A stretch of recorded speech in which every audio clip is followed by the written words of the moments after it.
Good turnaround Tuesday, Warriors. How's everyone doing today? Monir, how are you? Nice to see your handle. Ran, you really, anyway, forget it. RC, K, James, Steve Bartholomew is here today. Ryan's here. I have a feeling he's going to be taking some time off here pretty soon. Let's see, Michael Bergman. Hi, Mike. And Marcus. Okay, so let me get rid of this. Anyone ready to attempt some, you don't know what you'll do without him? Yeah, I know. That's why you have to be confident to do everything on your own, because eventually, all your mentors, I know Ryan and Kman already have a hammock picked out on an island. I can see them swinging in it. They're not going to be showing up at you at Face webinars forever. The Needs to be way a these strong guys, hammock. yeah, well, yeah, and between two palm trees. Yeah, big So, ones. all right, so here we go. We're getting a recovery in gold and silver. Gold twice as strong today, so I may have made the wrong selection. I'm trying it here. I'm sure it stops over the high. The better short probably would have been silver, but the stop against the high was a lot more to risk. And I was thinking that we topped here in the gold silver ratio, but now, you know, after this reversal, I don't have the same level of conviction I had after this candle. Sure looked like it was going to break down. Now we know it's 88, but could blow again. Anyway, I want to tip my hat to a guy who sold the wick in silver on Friday. A long-term silver bull that we all know and love, who isn't afraid and knows how to take a profit even when he's bullish. And that's my brother Stelios. Nice out. Morning. Hey, It was, afternoon. I have my moments, yeah. Yeah, that was a Um, great out up y- there. yeah, it was the day on Friday in the beginning before New York came in. It was just so bullish. Everything was just getting bought like there's no tomorrow. People was talking about this is the breakout where gold goes to 5,000 and silver to 100. When you hear those things, at least Yeah, myself, I always like to say, yeah, let's take some off here, especially if it's going well. Um, I can take the screen for a few minutes if you want, and then we sh- can we yeah. can Okay. Let me. move on. Hold All on, right, share screen. here you go. Thank you. Hold on. King Share Stel. We're desktop calling you one. King Stelios. So, for people who are in our chat room, All um, hail the king. hello. So this was Good morning. this was Burger King. Friday. Burger King. So we have the trades room here where we post Burger King more like. Yeah.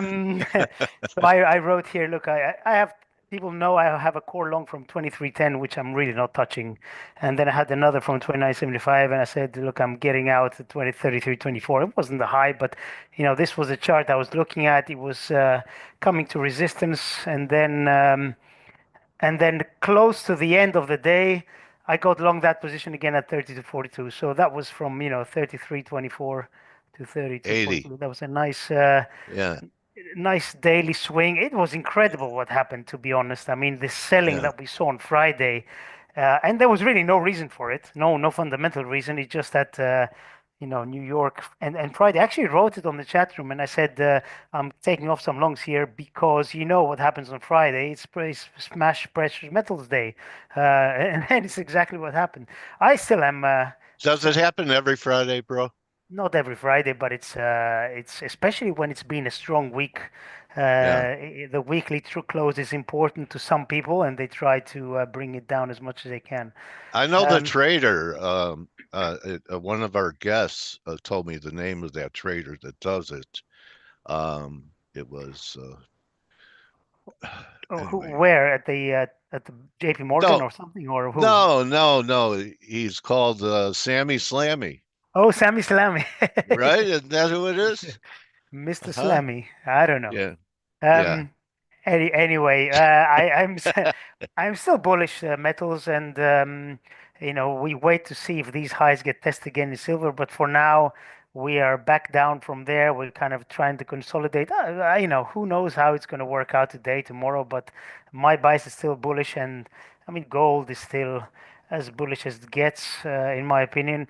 I think taking a short with stops above the highs is not a bad idea. You know where you're wrong, and that's the secret in trading, knowing when you're wrong, hopefully not too far from where you are, and hopefully you pull the trigger to get out of the trade and into the next one. There's a lot of hopefullys there, but if you follow Yeah. that, then you should be okay in the long term, because trading is a long-term thing. It's not get one trade in, get rich, get out, and live happily ever after. You have to make continuous repeated wins, and that's the secret in my opinion. So metals, I'm still bullish, and I have my silver core long from 2310 and that 3242 that I got, 42 or 43, I can't remember now, 42 I think, um, that I got from Friday, and I'm watching price action. My Where's focus your is, yeah, go on. Where's your next buy-in, Stel? Do you have Or if we break out above these highs here, okay? yeah, And I think. underneath, anywhere on a Uh, break, you'd buy it? if we get anywhere close, I mean, it's a long way from here, but if we get close to these, the 61.8, which is going to be coinciding with these moving averages so close to, I think that will be a nice area, but I doubt we'll get there on this, well, at least not in the short term. So I'm still looking at price action. Uh, if there is any development that I think is bearish in the short term, I'm going to let go of my 32, 42 longs. I'm going to keep my core long, but I have lots of leeway to play around and see what happens. So if something happens, I mean, I don't know what it could be, but if there's any kind of headline that makes me think, okay, this is it for this leg, I'm going to just let go and keep watching price action. Yeah, Um, yield. The only candidate I could really come up with is yields start to head up again. yes, yes, that could be Something like could that. be a Yeah, trigger. Yields are usually a big trigger for for metals, for risk, for everything. yeah, And we are, my thesis still remains the same. I think we will resolve lower in both the 10-year US and gilts and yields in general. But we are at this area here where there's a lot of confluence, so we need to break below right. really 445 for, I mean, to be completely honest, 440. Take out these lows, and then after that, I think Yeah, the move is starting. And I do think we're going to test or get very close to testing these lows at 360 in the 10 year. But, one step at a time, we're at these levels here where I think we're close to breaking down. And Trump has said repeatedly he does not care what the Fed does, or what he does care is about yields, medium and long-term yields coming lower. He wants lower yields, and he wants a weaker dollar. And he's the president, and the Fed is independent. Everybody's independent, but really they're not. So I think Trump will get what he wants. The dollar is looking, again. I think the dollar it will resolve to the downside. It did break out of this wedge thing, retested it. It was really nice technically here. Made the highs. I think we're going to head down towards the 105s yeah, to start. And then, of course, we see what happens with data, inflation, etc., etc. But for now, this is what I think about the dollar. And I am broken clock, sorry, not a broken clock, broken record. I will say the same again. Absolutely no reason to be short equities here. No technical evidence of any reversal. Yes, the momentum is kind of waning a bit. We're going more sideways now, but we're at all-time highs. So how can you argue against that? I just would not. So Well, within that, what the averages have done, there've been pretty there've been quite a few nice declines to Yes, have yes, capitalized on. But yes, it yes, doesn't mean absolutely. the S&Ps are done. So I mean it's all happening in MAGA. MAGA's over. They're not the leaders anymore. Yeah, So we have to go through that. Yeah, yeah, Nvidia, I'm looking for new highs. yeah. Nvidia is close. What Yeah, about? I haven't looked at those metas at all. Meta is like parabolic now. Yeah. But you look at Google and What's a symbol? Is it? Oh, Amazon, it's good. Yeah. Goog, yeah, Yeah. Goog, Yeah. Microsoft, I'm not convinced yet, to be honest. Yeah, Microsoft is going very sideways and it's close to yeah. these sort of breaking these lows. Yeah, I see it, but I'm I'm hoping for 4,300 is what I have off that formation in what we had a Amazon? few weeks ago. No, in Sorry, S&Ps. I was in 40. Wow. 6,300, I mean. Oh, 63, 63. 60. Yeah. Yeah, yeah, okay. And I NASDAQ maybe another 1,000 points. maybe I just 23,000. I just wouldn't be short here. Definitely not short. And the DAX is the same, all-time highs. It's just very difficult to be short these, and I really, really wouldn't want to be. If I was short, I would be really, really nervous here. You know what So hasn't and was a star last year, Stel, and then I'll what's bring that? in the other guys. The Nikkei has not made new highs for quite some time. What's And the? maybe we could get, I think that's it. Yeah, Yeah, so, it's kind of like moving sideways after yeah. that, Uh, you we have know, to admit that momentum is waning. That's for sure. yeah, We are, even the S&P. It's making new highs, but it's not following the. diverging. Yeah, Yeah. it is a little bit, but I wouldn't jump the gun yet. I really wouldn't. Okay. Um, worth looking at cryptos. Bitcoin is consolidating sideways. I mean, it's Bitcoin has been a very good risk proxy for the past years, few years, 2, 3 years, but it's kind of lagging a little bit now. But if you look at this formation, it's still some kind of bullish flag or whatever you want to call it, a sideways formation. If again, unless we break, excuse me, unless we break below 89, 88, I don't think this is bearish in any way. I think if you put a gun to my head again, I would probably buy this, even though I'm not a fan of cryptos. That's what I think about Bitcoin. Ethereum is trading worse, much bigger. Ethereum is a silver of cryptos, and Bitcoin is the gold of cryptos. Much more volatile and getting towards this trend line, which is, yes, of course, is still but 15-20% from here, so it's not that close, but it is, or yeah, maybe a little bit less. It is close. So very tricky, these cryptos. If you're trading them, well done. I am not, and I'm really scared of them. Euro Well, pound, you've heard the song about Ethereum, haven't you? what is it? It's the day of Ethereum, Yeah. day of Ethereum, Ethereum, Nice. Ethereum. Yeah. One of the currencies I'm looking at is euro pound, and I think um, this is probably a very nice long, risk reward terms. I've been looking at this range 82, 82 and a half, 83 to 90, and this has been playing since 2017 with a couple of exceptions, a couple of spikes above, but really this is the range, and it's been very consistent. So I think this is not a bad place to be looking at longs if you like the euro over the pound, which I don't think is. Well, basically, both economies are pretty screwed, aren't they? But I think if I had to choose one, I'd probably say I probably think that this would bounce. But Okay. otherwise, nothing too clear in currencies. Uh, no, dollar How next. about the Noke? Any vibe in Noke? That's your baby. Yeah, it is not yet. This is still trading quite strongly, and this has to Yeah. change somehow. Um, but I want this trend line to break lower for me. I'll only trade this on the short side, so I want this trend line to break. I think we're going to wait a long time for this to break, but I think that's going to be trending towards there. Um, but yeah, I wait for general dollar weakness to enter into shorts of this. Yeah, otherwise I Okay. don't have anything else. Okay, maybe I look at oil as well because that is getting close to what I think is a very important level.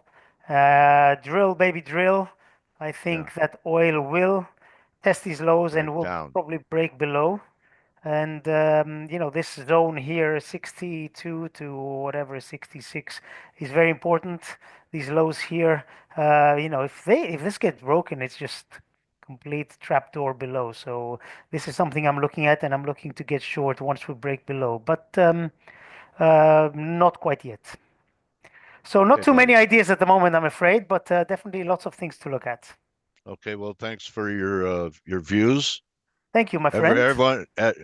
Everyone gives the Silver Baron a round of applause. All right, anyway, let's move to the guys. Ryan, you don't have to show your black screen. I'll take the screen again. Tell me where your head's at today. Across the board, your call. What are you paying attention to? Good I morning. think, morning, mate. I think, Are you here, yeah, can you hear me? Ryan? Maybe Ryan Yeah, left. hello, hello. We can hear Yeah, you, we can hear Ryan. you. Yeah, we can hear you. Have you muted me, Dale? No, I think we may have lost Dale Have somehow. we lost Yeah, Dale? it's more likely that something is up with Dale. We can hear you just fine, Ryan. Okay. It's yeah, because Let me grab it then. I'll take the screen. Just while he's sorting himself out. I don't know if someone wants to fish him out of Skype.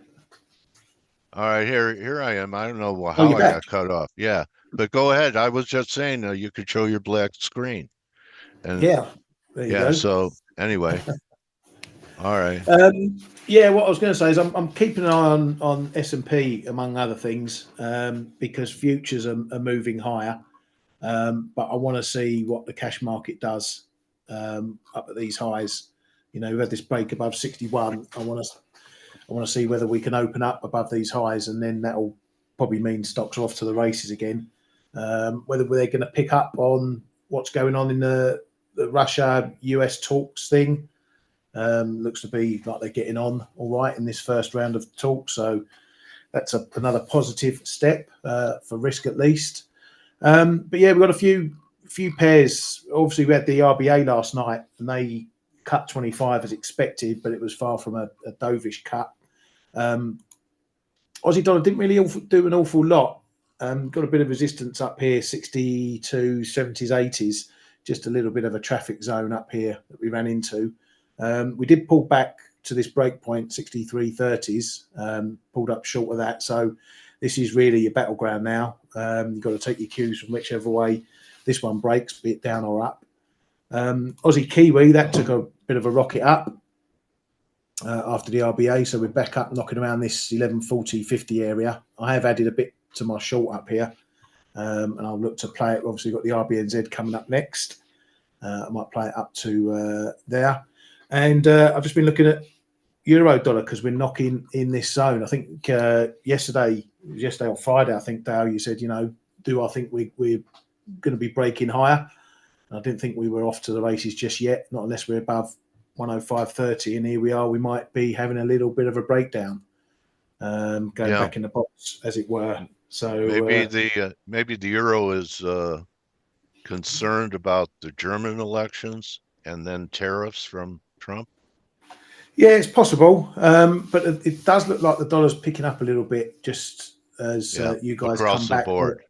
Yeah, dollar CAD's nudging up. It's got back above this 141.90, 142 level, just on the creep back up. Probably going to see a bit of traffic, 20s, 30s, but I want to see what happens up here at this break point. Because if we hold down, I'm going to add back to my shorts in that one. And see if it keeps going. And the other one is cable. It's another case of the Nearlies. 26.10's my area around this fib and these prior levels. We just can't hold above this 2600, 2610 area. I did take a short last night up here. So I'm nursing that one as well. And apart from that and a bit of euro sterling, not much else to talk about. I think the cash open is going to be important. That's going to be a bit of a driver, I think. Yeah, I like that formation on the pound. You have two drives. I know you don't pay attention to the RSI, but we're diverging up there on the 4 hour. Yeah, and this is K's line in here. I've stolen it. Okay, that's like a broadening line, like a megaphone, broadening top. So maybe we can ask Kman to show his clouds and his chart so that Showing 200 my people. charts, nobody would understand them. Good morning, Dale. I've seen them before. They're not that They're not that. Yeah. You got your what can I clouds. show you? So people want to steal some things from you. So show whatever you have. Okay. Let me do something here. So, okay, here we are. Okay. Let me get back onto gold for just a little while. Because longer term, we see that it's like still monster bullish, right? Yeah. In my opinion, we need to get back down for a starter below 28.5, 28.30s to really start rolling over for good. In the meantime, we are just respecting some smaller, and that's for the shorter term, guys, some smaller channels, and we are run relatively quickly in support. Yes, we had this big sell-off on Friday. Well done, Stel, by the way. And Stel actually pushed me in taking some profit on my silver as well, which is a very good thing. So hat tip to the Stel, another one. Another edge of being in the room. See how something like that works? Yeah, So it does. Kman knows how to trade. He And doesn't need to know what hmm. Stel is doing, but it can have an impact on your trading. Well, actually, Stel just showed me that line he had, and then I went like, well, that's an interesting one. And I'm this one. It was this one. I know, as I said, my charts are a bit more complicated than Stel's, but this one that I've borrowed from Stelios, the thicker one here, and it was a really decent level to take some profit. So that's what I did. Okay. So Now Ryan steals and you borrow. yeah, I'm just borrowing. No shame. Because once this line doesn't work anymore, he can have it back, you know. I knew you were going there. All right. So what about the I'm thinking, what's this? Is this the gold? That's silver. What do you think about gold? Shall I put gold back? No, it's all right. I just said it could be a retracement levels. I think this bounce was already 50% to 61.8. Silver, not so much. It could go to 32.80 for. Oh, see, you got the 32.85 up there too. I've got that 32.5. To me, somewhere you know what, and the thing is, what I have in my mind, personally, is that because there's a lot of uncertainty going on around those discussions around whether it be Ukraine or other stuff. The Middle East is not finished by any means yet either, I think.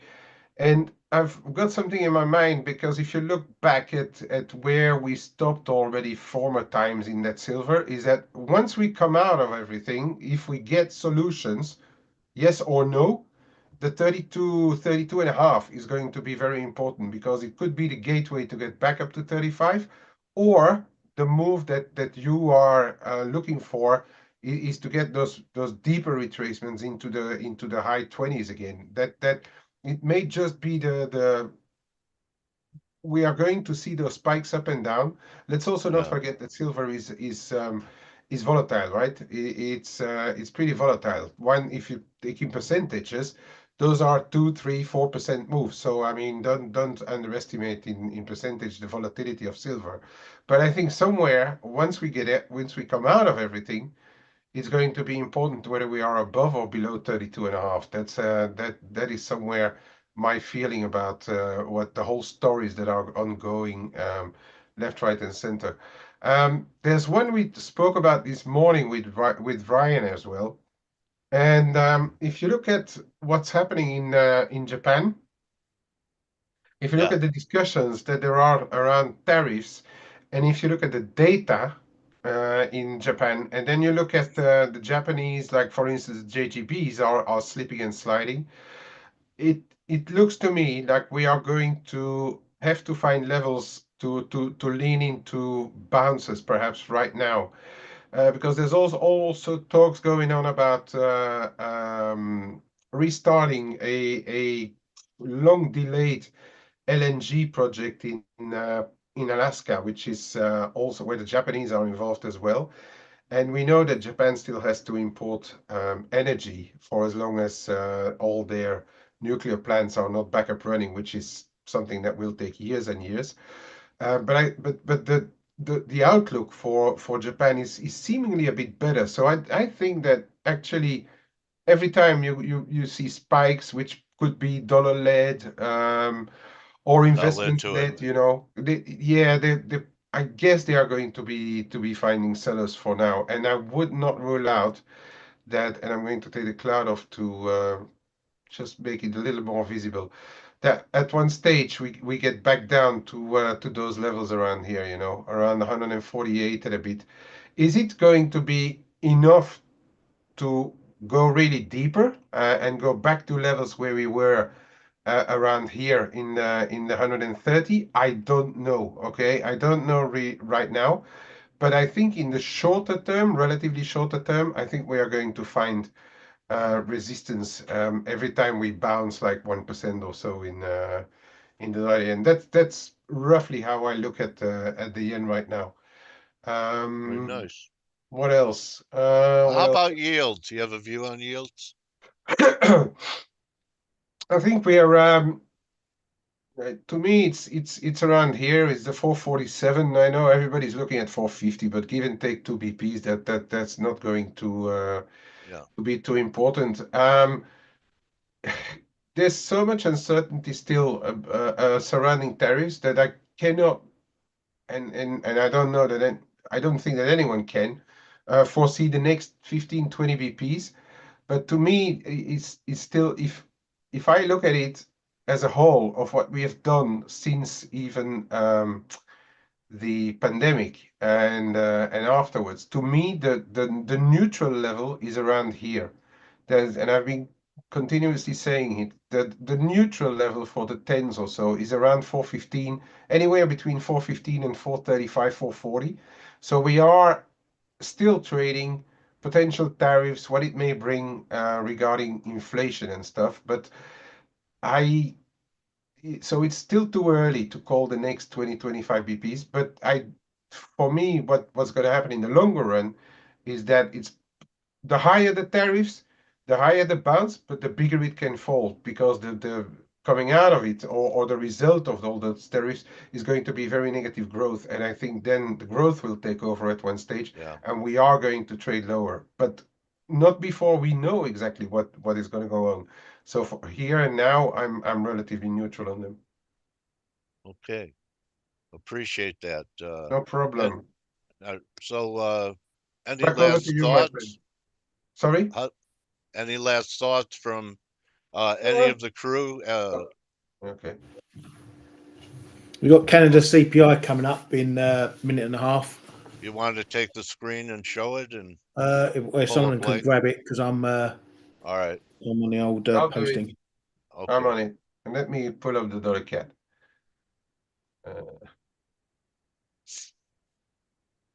Here.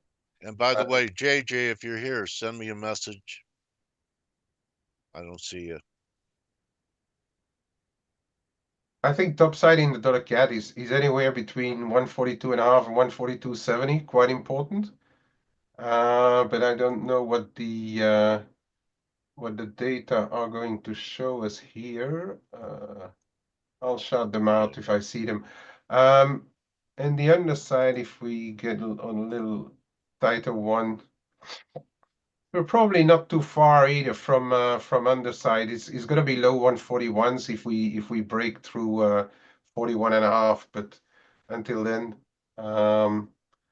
yeah. But the 142.70 area is a pretty decent one in my book, at least. It held there, and then when it broke, it didn't look back. So that's important. Okay. All right. Well, I want to thank everyone for being here today. I think your guest may be here. Yeah, I found them. Okay, And 10 seconds for the data. yeah, I forgot. We have data, yes. Yeah. So here we go. Canadian CPI. Little higher, marginally higher, 0.10, 0.2 higher. Raw numbers higher. Yeah, so a little bit of a move there, 15, 20 pips, but nothing really, not breaking any levels so far. I'll give it back to you, Dale. And All right. Well, have okay. Well, I have JJ here. Ryan, have a good rest of the week. Thanks, And mate. thank you, Kman and Stel. It was great to hear you. The Dream Team has expanded its roster over the years. We get pinch hitters and everything. So we have a whole ball club here. And stick around for JJ. Guy has a lot of experience. Welcome back, JJ. It's nice to be able to chat with you. Hope you had a good, 2024, and I'm hoping you have a great 2025. What's top of mind for you, buddy? Hey, Coach, thanks so much for having me back. It's always good to be here.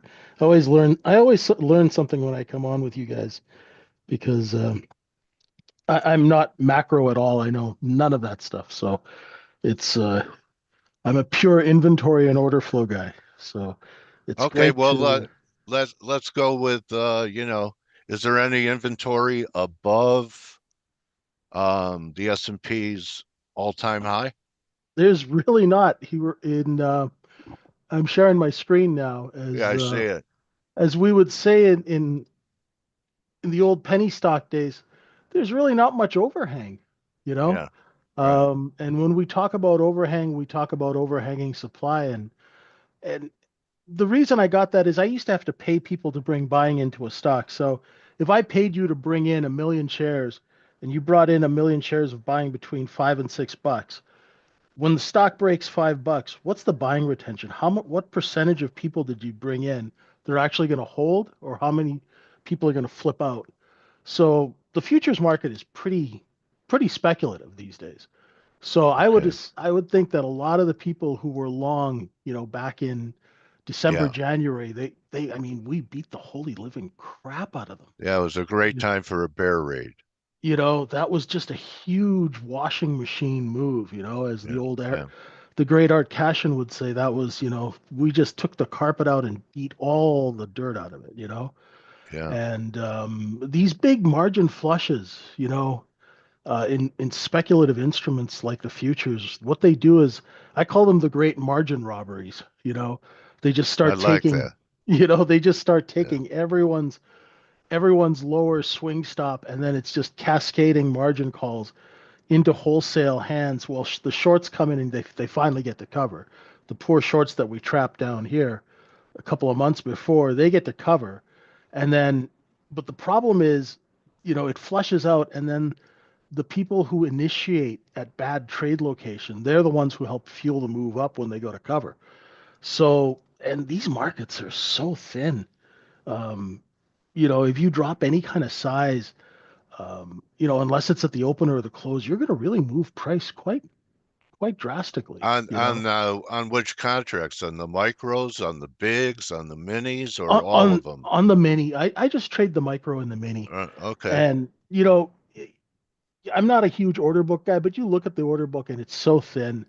And because we have electronic execution now, when any kind of size enters that order book, it parts like the Red Sea. It just poof, right? The size just disappears. And because the market makers have to spread their capital over a large trading range, because they only have a certain amount of net cap per instrument, um, the ranges get really big, and you'll see that we've seen that for months now. And yeah, Do go you ahead. look Sorry. into dark pools for tells where the No, whales are doing stuff? No? no. What I do is, because I'm a day trader, I'm really simple. I get a level and I just trade it.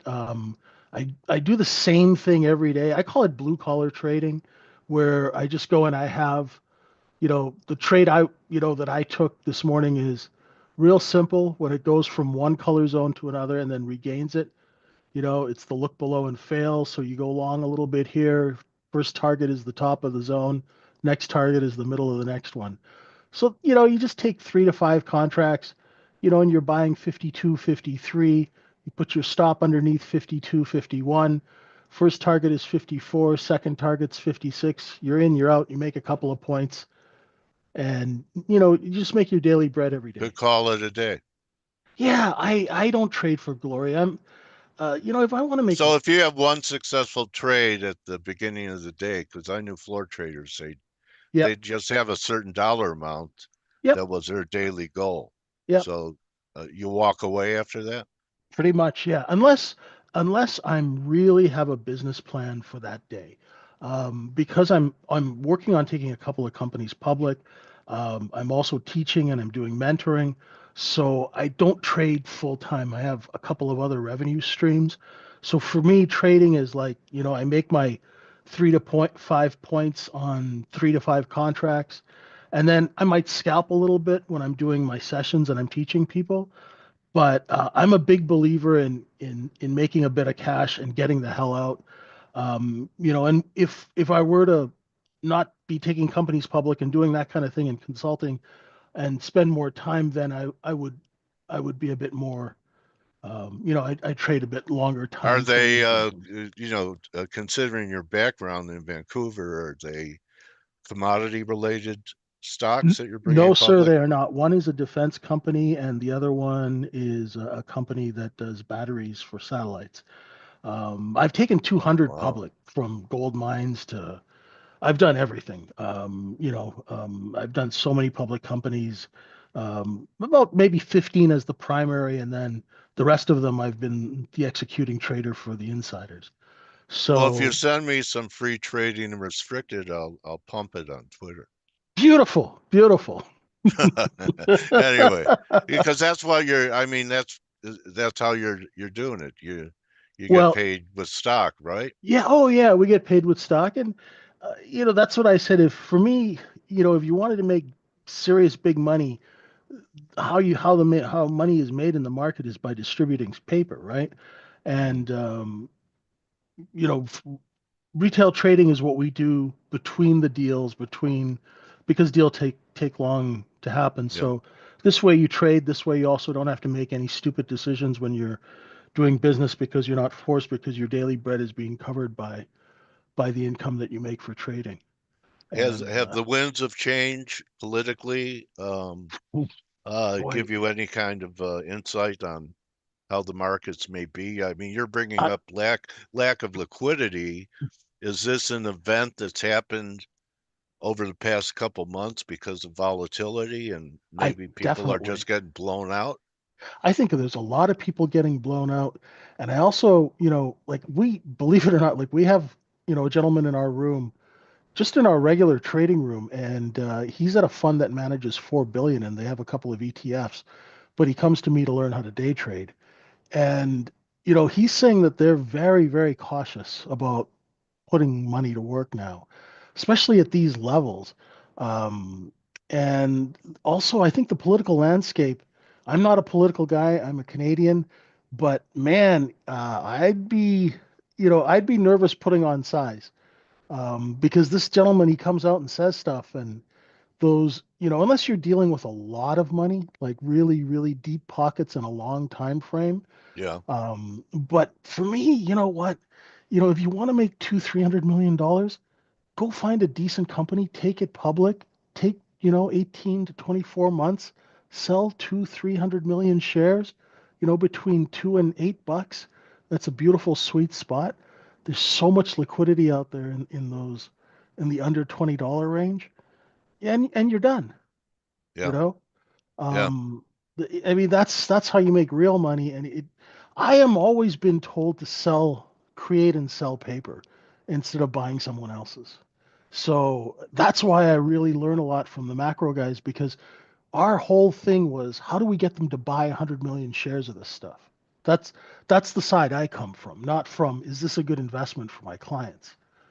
So you're an IR specialist. I'm an IR specialist, and I'm also an executing trader. So I'm Larry the liquidator. I create the buying, I lure the sheep into the pen, and then, I'm also the executioner. I'm the one who's filling their bids. And that's all I've done, because my clients at the end of the day would ask two questions. What's the I just volume and how much pictured do I you sell? with one of those black masks on and one and a big axe. So that's why for Anyway, retail, I'm like, keep it simple. Get one or two really, really basic trades where you really, really know the trade and you understand the risk and why the business works and makes the trade work, makes the chart work. And then just stick to that and don't get greedy in a market like this. Okay. So what I know you're not a market forecaster, but do you think that we're going to have good markets, just I whiplash markets from I news think flow? I What do you think we'll have a bit of whiplash, and I think what this market is doing right now is it's sort of settling in. It's like we just put the car together, and all the suspension components are kind of settling into themselves. So it's been bumpy. breaking it in? Yeah, we're kind of breaking it in, like breaking in a new pair of of Shoes.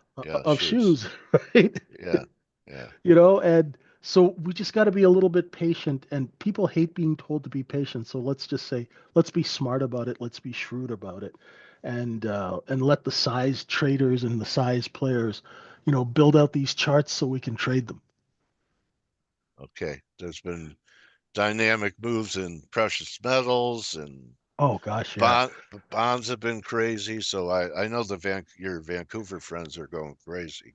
Oh yeah, and with all the oh yeah. huh? And all the Vancouver knuckleheads are into Bitcoin now, right?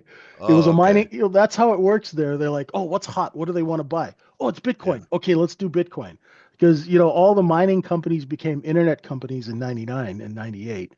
Right. So they're just like, we got a shell. Let's give the people what they want. So we create a company and sell stock. But yeah, I really think there's going to be a lot of opportunity in the next 4 years. Okay. I think it'll be a good 4 years. I think it'll be volatile, and the thing is, we just got to be smart about it. People are going to have money, because the consumer, I would say it's way up the ladder now. The people that have money will be the ones that have money. Mm-hmm. The people that haven't had money, I don't know if they're going to turn into the investor class in this environment. That's tough. I don't know the answer to that one, but I do know that access to the markets has never been easier. You That's a can great open point. an app on your phone, Right. transfer money into your account instantly, click and trade. In Yeah. the old days, it'd take a couple of days to open a brokerage account, and you put your ID in and compliance reviews and all Yeah. of that stuff, and then wire some cash in, and that would take 3 days. And Yeah. You're right. it's different now. People are it's a brave new world. It's always very very interesting to see. I mean, you remember Muriel Siebert and when Yeah. Schwab started the commission, free trading, Yeah. back then, and the whole thing just started to change. And I mean, my ticket charge was $25. And I used to charge Yeah. 3.5 to 5% of the dollar value, right? Yeah. Yeah. And now it's commission-free trading, and everyone has access. And these kids, I mean, the things that I'm seeing in Bitcoin and these, in the crypto space, and I'm trying to wrap my old man head around that stuff. I find it fascinating. There's some really sharp young talent out there who have created some beautiful product, and they've done very well. Yeah, their penny stock are altcoins. Yeah. Oh gosh, yeah. They do Yeah. the same thing that you do as a promoter. Yeah, in the old days, definitely. Yeah. Yeah. They Yeah. definitely do it, and without any SEC oversight, which You is have any fascinating. view on AI and its impact? Are AI bots going to replace guys like you and me? Well, gosh, we've already been replaced, Coach. I mean, Oh, I missed it. the old days of phone trading, they replaced us Oh, with yeah. electronic execution. This is just, the whole industry has just become the Yeah. A electronics and the AI. machine. they just make the business more efficient. You know, now Yeah. in the time that you and I would take to do a phone trade, they can wrap off 200 trades. You know, Yeah. and now Right. with AI, I don't even know how AI works, but I find it fascinating, and I do think it will change things drastically. But one thing I learned from all the old Vancouver brokers after Bre-X Minerals, guys who were making 200-300 grand a month who went to making 5 grand a month because they didn't learn how to adapt. We as people in this marketplace, especially if we're not creators of the product, we need to learn how to adapt. So, Yeah. you know, if electronic trading, if AI things, there will always be some way for us to carve out some dough. We just have to adapt and be a little shrewd, and that's what I've always liked about the market because no 2 days are really ever the same. You're right. It's great being able to go into financial Disneyland every day, It is. It is. isn't it? It is. What ride should we jump on today? Exactly. I don't think I couldn't do anything else. 33 years I've been doing this. You've been doing it a lot longer. And 342 years, man. yeah, you know, I can't like, I call them straight jobs. I don't think you and I could do a straight job, you know?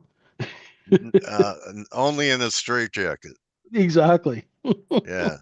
Well, JJ, great catching up with you. How did anything you want to wrap it with, and how Yeah, people get a hold of you, and yeah, you can get a hold of me at microefutures.com. And you know, we've got a 7-day free trial. So, you know, everything I do is common sense, blue collar trading. It's trading for the regular person off the street. There's nothing fancy. We teach you why the business works the way it does that creates the trade. So it helps you reason your way through things. And come visit us there. And it's always really, really good to be with you. I'm VWAP Trader One yeah, on Twitter. yeah, And type it in there. it's always good to be on with Coach. And for those trading ES, we're obviously, if we opened up here, we're going to open on a gap. So let's see if we get some sort of inventory correction lower. Remember, it takes a couple of hours sometimes to correct inventory, and then the bid just lets go. Yeah. It's Well, have a good day and have great days ahead of you, Thank you, JJ. Coach. I really Yeah, appreciate it. Thank you so much. yeah. I'm Have a glad great you night. have. It sounds like you have a full plate. Yeah, So, lots of fun. yeah. So, I hope it's a great meal. Thank you, sir. All right, JJ, everyone, follow him at VWAP Trader. If you want One. to learn Yeah. how to day trade micro minis and just, try and knock out a few pips a day trading. He's helped many people do that. So, uh, thank you, Laura. People are thanking you, JJ. Thank you so So much. you could join the team in about 20 minutes or so. And on the morning edge, good luck on Turnaround Tuesday. See everyone tomorrow. Don't just count your pips, count your blessings, because, pips come and go. Blessings are there for you forever. And I'll see everyone tomorrow. Adios. Thanks, JJ.